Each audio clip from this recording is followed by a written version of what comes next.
আমাদের কোনো কন্টেন্ট আপনাকে কোনো ধরনের বাই সেল সিগন্যাল বা পরামর্শ প্রদান করবে না। এজন্য স্টক সাপোর্টার টিম আপনার কোনো ধরনের ফিনান্সিয়াল লসের জন্য লায়াবল না। ধন্যবাদ। আসসালামু আলাইকুম ভিউয়ার্স, কেমন আছেন? আশা করি সকলে ভালো আছেন। সকলকে স্বাগত জানাচ্ছি stock supporter presents daily market index আপডেটে। আজ 6 এপ্রিল 2026। আজকে মার্কেট 10.26 পয়েন্ট বেড়ে 5122.53 এসে ক্লোজ হয়েছে, যার ভলিউম হয়েছে 18.08 crore, ভ্যালু 470.79 crore এবং ট্রেড হয়েছে 1,49,305টি।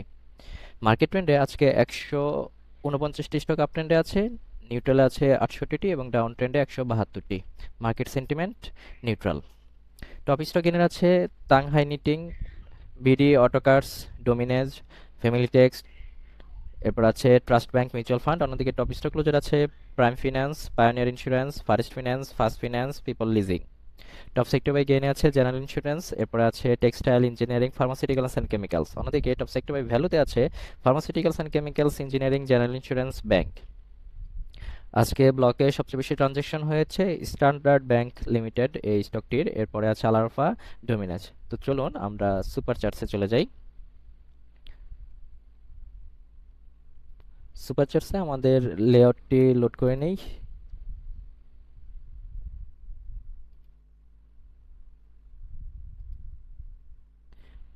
বড় করে দেখি একটু।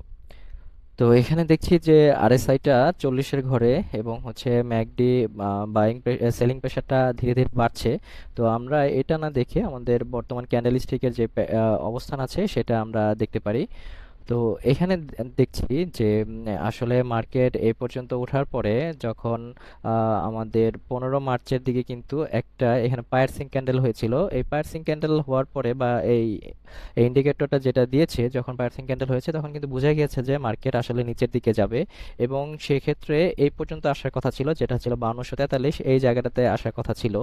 কিন্তু পরবর্তীতে যখন আমাদের এখানে যখন মার্কেটে আসলে বিশ্বে যখন আমাদের যুদ্ধের যে অবস্থা চলতেছে সেটার কারণে কিন্তু মার্কেট অনেকখানি নিচে চলে এসেছে এবং আজকে এই পর্যায়ে এসে যেখানে আমাদের একটা মিনিমাম একটা সাপোর্ট আছে, যে আমাদের একটা সাপোর্ট আছে হচ্ছে 5124 থেকে 5108 বা 5108 থেকে 5124, এই জায়গাটাতে কিন্তু আমাদের একটা ভালো ধরনের সাপোর্ট আছে, যেটা আমরা অনেক আগে থেকে এটাকে ফলো করে আসতেছি, যে সেই ফেব্রুয়ারি 2025 সাল থেকে এই পর্যন্ত কিন্তু এখানে এসে বারবার সাপোর্ট নিয়েছে এবং এই জায়গাটাতে কিন্তু সুইং তৈরি করেছিল, এই জায়গাটাতে বাধাপ্রাপ্ত হয়েছিল। তো সেই হিসেবে আমাদের কিন্তু এখানে একটা সাপোর্ট আছে আর কি। এরপরে যদি আমাদের সাপোর্ট খুঁজতে চাই তাহলে দেখতে হবে যে 5060 থেকে 5045 থেকে 5060 এই পর্যায়ে আমাদের একটা সাপোর্ট আছে। তো আসলে গত দিনের যখন হচ্ছে ভলিউমটা আমাদের নিচের দিকে প্রাইস আসতেছে, ভলিউমটা কিন্তু আস্তে আস্তে নিচের দিকে আসতেছে। তো প্রাইসের সাথে ভলিউমের একটা সামঞ্জস্য কিন্তু এখানে আছে এবং এখানে দেখার বিষয় এই জায়গাটাতে কিন্তু এসে একটা হ্যামার ক্যান্ডেল তৈরি করেছে, ইনভার্টেড হ্যামার ক্যান্ডেল তৈরি করেছে এবং সাপোর্ট জোনে ইনভার্টেড হ্যামার ক্যান্ডেল তৈরি করা কিন্তু একটা ভালো লক্ষণ। তো দেখা যাক আসলে মার্কেট কিভাবে বিহেভ করে। তো আমরা গত ভিডিওতে আপনাদের জন্য আমাদের স্ক্রিনার সেকশনটি দেখিয়েছিলাম, যেখানে আমরা কিভাবে একটা এই খারাপ পরিবেশ বা এই খারাপ মার্কেটেও কিভাবে একটা ভালো স্টক খুঁজে পেতে পারি সেটা নিয়ে আমরা আলোচনা করেছিলাম এবং এখানে কিন্তু আমাদের লোড করে দেখা যায়। তো চলুন আমরা দেখি যে বুলিশ শেয়ার কোনগুলো আসলে। তো দেখা যাচ্ছে আমাদের এই যে টেকনিক্যাল অ্যাসপেক্টে এই সমস্ত জিনিসগুলো দেওয়ার পরে যে প্রাইস অ্যাবভ 20 SMA এবং হচ্ছে আরএসআই যেটা 50 থেকে 70 ছিল, আইএমএফআই আমরা ওভার 50 দিয়েছিল এবং ম্যাকডি কিন্তু আমাদের পজিটিভ যেই ছিল সেটা কিন্তু আমরা এখানে দিয়েছি এবং সেই ক্ষেত্রে আমরা দুইটা স্টক পেয়েছি, একটা হচ্ছে এএমপিএল এবং কেডিএসএ লিমিটেড।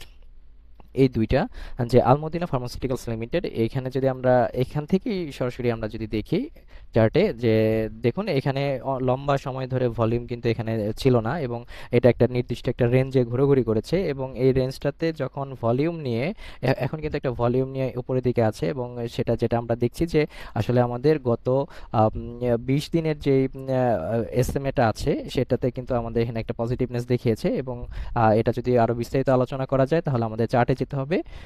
এখানে একটা ভাষা ভাষা করে যদি আপনাদেরকে বলি যে এটা একটা বুলিশ সিগন্যাল দিয়েছে। তো এরপর আমরা যদি দেখি কেডিএস অ্যাক্সেসরিজ লিমিটেডটা, সে একই কথা প্রযোজ্য, যে অনেক দিন ধরে ধরুন আমরা এখানে যদি দেখি যে অনেক দিন ধরে কিন্তু এই রেঞ্জটাতে আমাদের আসলে ঘোরাঘুরি করতেছে মার্কেটে এই রেঞ্জটাতে সেই অক্টোবর 2025 সাল থেকে যদি আমরা দেখি যে অক্টোবর 2025 সাল থেকে আজ অবধি কিন্তু এই রেঞ্জটার উপরে আমরা আমরা যদি দেখি যে 42-43-এর উপরে কিন্তু যেতে পারেনি। এবং সর্বশেষ এখানে এসে কিন্তু একটা ভালো ধরনের ভলিউম জেনারেট করে এবং সর্বশেষ 20 দিনের যে এসএমএটা আছে, মুভিং অ্যাভারেজটা আছে, সেটা কিন্তু এখানে ইন্ডিকেশন করেছে একটা উপরের দিকে যাওয়ার সম্ভাবনা আছে। তো এভাবে কিন্তু আপনারা আপনাদের পছন্দ মতো বুলিশ স্টকগুলি আপনারা নিয়ে নিতে পারেন আমাদের এই স্ক্রিনার ব্যবহার করে। এবং স্ক্রিনারে যদি আজকে আমরা দেখি যে আসলে আমরা স্ক্রিনারটা যদি আমরা বাদ দিয়ে যদি আমরা যদি দেখি যে আসলে ফান্ডামেন্টালে যেমন ইনস্টিটিউশন চেঞ্জের একটা ব্যাপার আছে, যে আমরা যদি দেখি অ্যাবভ 1% যদি দেখি, তাহলে এখানে কোনো কিছু দেখছি না।